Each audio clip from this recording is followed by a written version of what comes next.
After living in Bali for over 6 years, I am still confused about the visa situation. And why am I confused? Well, there are over 70 different visas, and they had just changed them as of last December 2024. Well, it's June 2025, and my visa is about to expire in the next month. So I sat down with my visa agent to learn about the new visas. Also, you guys don't want to know every single visa option, but you do want to probably know what the most common ones are. So this video is about that. What are the most common visas in Bali as of June 2025? Hi, my name is Debbie, and welcome to my channel, Retired Life in Bali. Here, I share everything from vlogs to quirks of living in Bali and other parts of the island where I visit nonprofits and just everyday life here.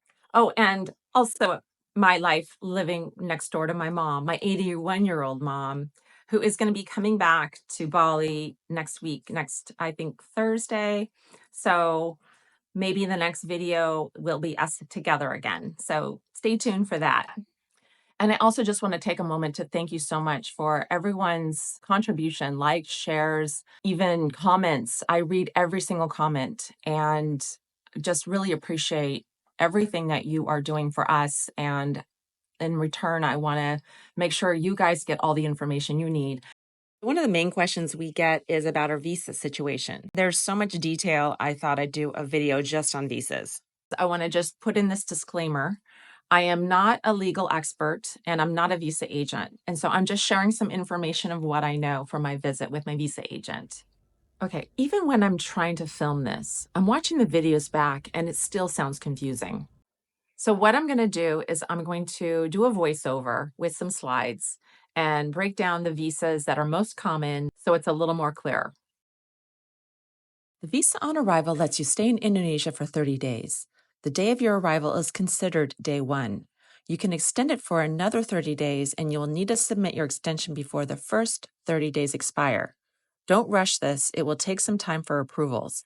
You must have a passport that's valid for at least 6 months, undamaged, and a return or onward ticket. You don't need a sponsor and it's best to apply online. I'll add the immigration link in the description below. What I would do is I would first do the visa on arrival, spend at least 30 days here or 29 days. And if you want to extend it up to 60 days. But then I would search for a visa agent because at this time, if you're ready to make the move, you need to really have a relationship with a visa agent.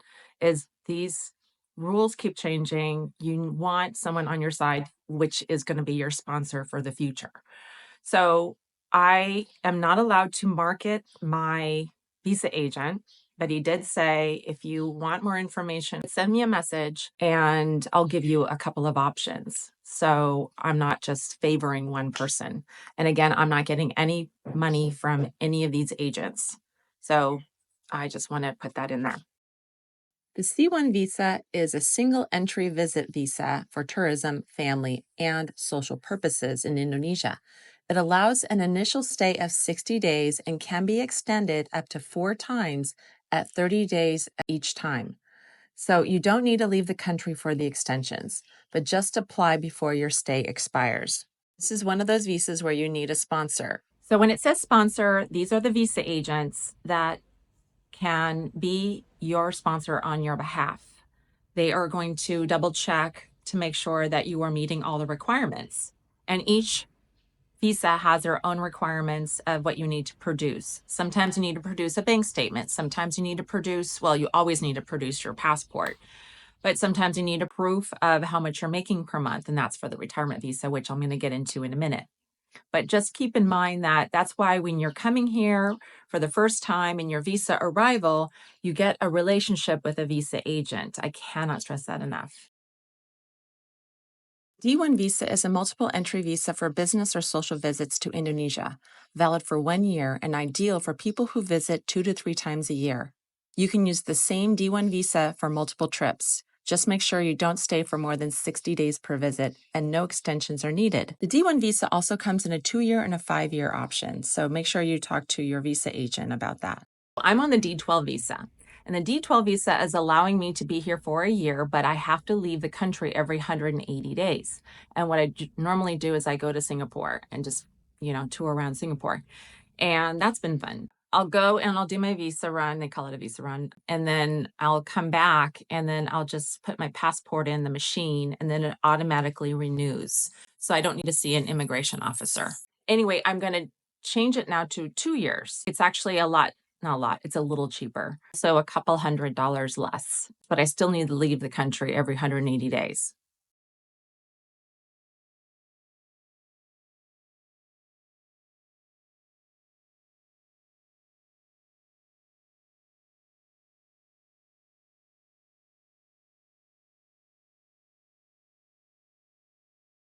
My mom is on the E33F visa, which is Indonesia's retirement KITAS or ETAS. It's designed for foreigners aged 60 and above who want to live in Indonesia long-term without working. It allows you to stay for 1 year and you can renew it annually as long as you meet the requirements. To apply, you need a local sponsor. After holding a KITAS for 3 consecutive years, you may qualify for a KITAP, which is a 5-year permanent stay permit in Indonesia. You don't have to be retired or over 60 to get a KITAS. You can qualify if you're working, have an Indonesian spouse, you study here, or invest. It's not just for retirees. Having a KITAS or ETAP gives you great perks in Indonesia. Getting local prices at hotels, tourist attractions, and even hospitals. You can also get access services like banking, insurance, and driver's license more easily. These discounts and benefits really help make long-term living in Indonesia more affordable. Make sure your passport is valid for at least 6 months and in good condition, as damaged or expired passports may not be accepted for entry. So yes, there's over 70 different visas, but there's something for everyone. So if you want to just stay here just to travel and tour, or if you want to invest, or if you want to live here, there's various options. And again, it's just depending on your goals. So I would first do the visa on arrival and then go from there. And keep in mind that the visas are just one part of the journey because the real adventure begins when you land. Thank you for watching, and thank you again for all your support. I hope you found this video helpful, and if you have any other questions, I'll do my best to answer them. Just drop them in the comments below, and thanks again for watching, and we'll see you next week.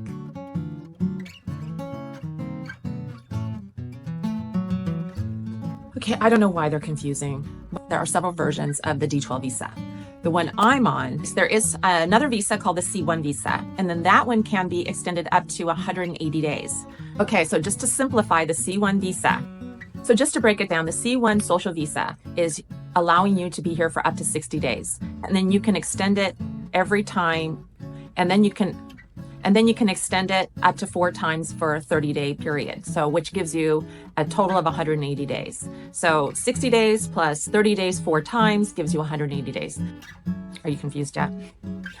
So 60 days, and then if you need to extend another 30 days and another 30 days and another 30 days, you can do that up to 180 days. But you need to make sure that that gets extended before your visa expires. Okay, let's talk about the next visa, the D1 visa. So it allows you to stay up to 60 days per visit, and you can enter in the country as many times as you want, just making sure you have to leave at least every 60 days. And it's good for a year. You don't need to apply for an extension for each visit. It's considered a multiple entry visa, which means you can come in and out of the country. In fact, you actually are required to leave the country every 60 days. You're going to leave and you're going to want to come back in a few months. This is the visa for you. I know it sounds confusing.